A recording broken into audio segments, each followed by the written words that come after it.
அவர்களுக்கு ஏற்படக்கூடிய கொடுமைகள் இருக்கிறது.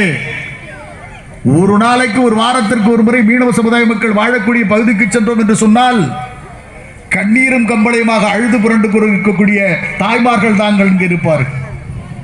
ஒரு படகிலே 10 பேர் சென்றால் 10 பேரையும் கொடுமைப்படுத்துகிறார்கள், அடிக்கிறார்கள், வலைகளை பீத்தெறிந்து விட்டு போகிறார்கள்.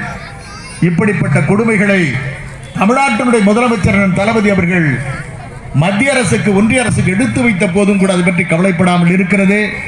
ஆக இலங்கை அரசை நாம் கண்டிக்கிற அதே நேரத்தில் இந்தியாவில் இருக்கக்கூடிய பிரதமர், எனக்கு முன்னால் நம்முடைய அன்பழகர் அவர் சொன்னதை போல இந்த நாட்டில் இருக்கக்கூடிய இயக்கங்கள் மாறுபட்டிருக்கலாம், கட்சிகள் மாறுபட்டிருக்கலாம், கொள்கையில் மாறுபட்டிருக்கலாம். ஆனால் இந்தியாவில் இருக்கக்கூடிய ஒவ்வொரு குடிமகனுக்கும் இந்த நாட்டினுடைய பிரதமராக இருக்கிற மோடி பிரதமர் பொறுப்பேற்க வேண்டும். ஒரு மொட்டை அடிக்கிற ஒரு மீனவனை மொட்டை அடித்தால் என்ன, வேறு எந்த சமூகத்தை சேர்ந்தவனை மொட்டை அடித்தால் என்ன, அந்த பிரதமருக்கு அந்த உணர்வு இருக்க வேண்டாமா?